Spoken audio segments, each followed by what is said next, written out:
In today's video, I'm going to talk about the most common tourist traps in Mykonos. If this is your first time in Mykonos, this video is going to be extremely useful for you. But even if it's not your first time and you've been to Mykonos before, you're going to find huge value in this video because everything has changed.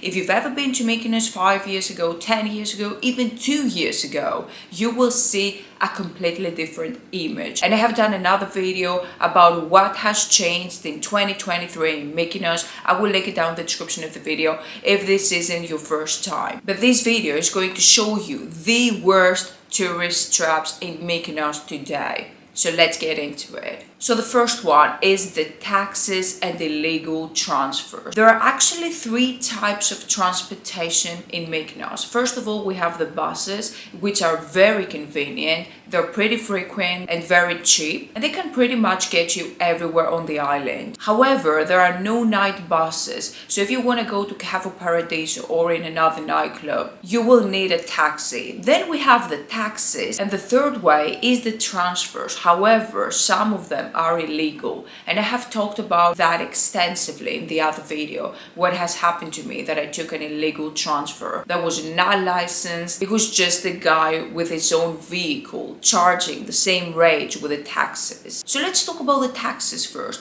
Why are the taxes a tourist trap? Well, a few years ago the rates were based on distance, which makes sense. Like if you took a 5-minute drive, you would pay a different rate than if you want to go to the other side of the island. It was still overpriced, but reasonable. Like for instance, you could pay 15 or 20 euros for a 5-minute drive, which is still expensive, but you expect that because you're in Mykonos. It's kind of reasonable. But now the prices have gone even higher, and it's not like that. It's just that they have a minimum flat rate, which is 40 euros, and they go up from this point. Even if you want to take a taxi for a 5-minute drive, you're gonna have to pay the minimum flat rate, which is 40 euros, which is insane. So keep that in mind if you want to use taxis. And of course, there are other types of vehicles which are called transfers, and some of them are illegal. So be careful because you don't know where you're going to. If that guy is actually a professional driver, you literally go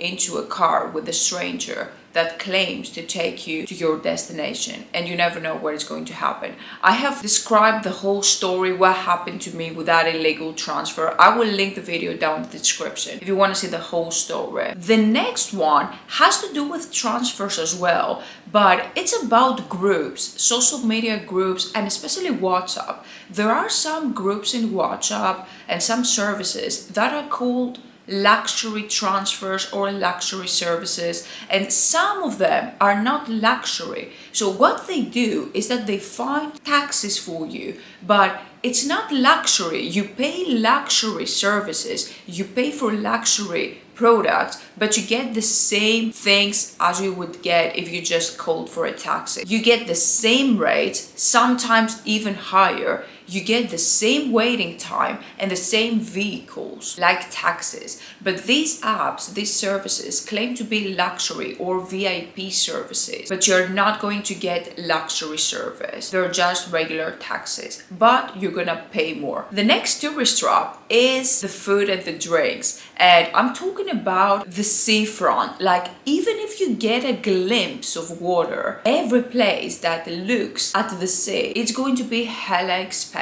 You're going to pay an arm and a leg. Like for example, you're gonna pay 17 euros for scrambled eggs or 19 euros for an omelette, which is insane. There are other places which are way more affordable. They're inside Hora. Yes, you don't look at the sea, but the prices are so different. Like you can pay for the same omelette 5 euros, which is very reasonable. And then we have fine dining. There are some restaurants that charge fine dining prices for crappy food just because they're in Mykonos. So I'm not talking about the real fine dining experiences, the real fine dining restaurants, because there are a lot of these restaurants in Mykonos which they have exceptional food. I'm talking about crappy food that they overcharge as fine dining because they're in Mykonos or because they have a good view. Like in these places, we're not talking about 19 euros, we're talking about 30 or even 40 euros per course, and the food quality is not that great. The next one is about the beaches and especially cabanas. If you want to rent a sandbed, an umbrella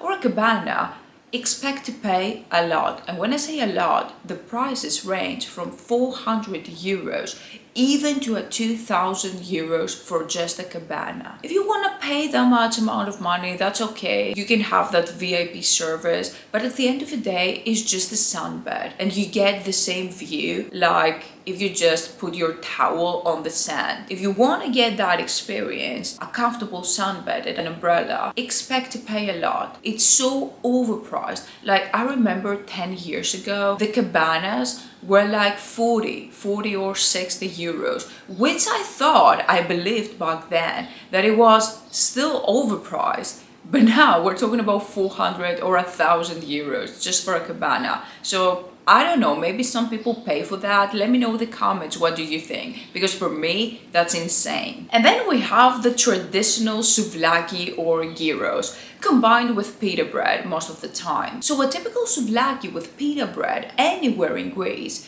is about 350 to 4 euros. That's the price you will find in almost every place in Greece. Of course, in Mykonos, it's a bit more expensive, like 5 euros, which is again normal because it's Mykonos. However, the trap is not that. The trap here is that some places charge a single souvlaki with pita bread 19 euros. Like, I get it if you want to charge it 1 euro or 2 euros more because it's Mykonos, but 15 euros more, that doesn't make any sense. So if you see a souvlaki for 19 euros, please know that this is not normal. This is not a Greek price. And the next one, it might be a tourist trap, but it might also be innocent. So I'm not talking about the innocent cases, but there's 1% of the time that this question may lead to another outcome. What I'm talking about, if someone asks you about your watch or your bag or your outfit, if you're wearing a designer bag or